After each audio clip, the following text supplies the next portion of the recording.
வணக்கம். ஆகாஷ்வாணி புதுச்சேரி செய்தி சுருக்கம் வாசிப்பவர் செங்கேனி பழனி.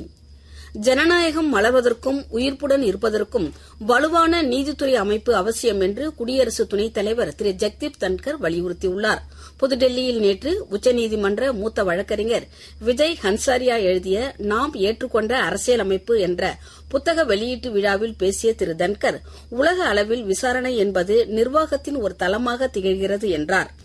வெளிநாடு வாழ் இந்தியர்களுக்கான புதிய இணையதளம் மேம்படுத்தப்பட்ட அம்சங்கள் மற்றும் செயல்பாடுகளுடன் அமைந்துள்ளதாக பிரதமர் திரு நரேந்திர மோடி பாராட்டு தெரிவித்துள்ளார்.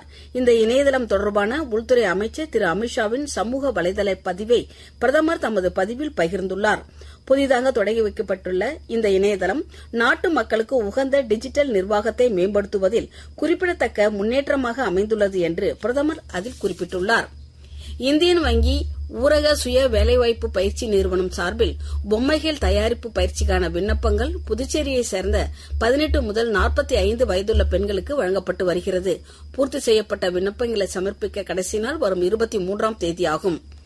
புதுச்சேரி மற்றும் காரைக்கால் பகுதிகளில் உள்ள அரசு மேல்நிலைப் பள்ளிகளில் 11ஆம் வகுப்பில் சேர்வதற்கு விண்ணப்பங்கள் அனைத்து அரசு மேல்நிலைப் பள்ளிகளிலும் நேற்று முதல் வழங்கப்பட்டு வருவதாகவும், பூர்த்தி செய்யப்பட்ட விண்ணப்பங்களை வரும் 23ஆம் தேதி மாலை 4 மணிக்குள் அந்தந்த அரசு மேல்நிலைப் பள்ளிகளில் சமர்ப்பிக்க வேண்டுமென புதுச்சேரி பள்ளி கல்வித்துறை இணை இயக்குநர் திருமதி சிவகாமி செய்திக்குறிப்பு ஒன்றில் தெரிவித்துள்ளார். கர்நாடகத்தில் அடுத்த 2 நாட்களுக்கு மிக கனமழைக்கான ஆரஞ்சு எச்சரிக்கை விடுக்கப்பட்டுள்ளது.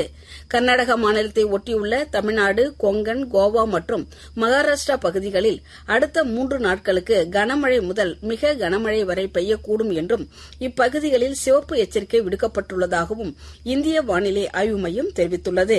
இத்துடன் இந்த செய்திச் சுருக்கம் நிறைவு பெறுகிறது.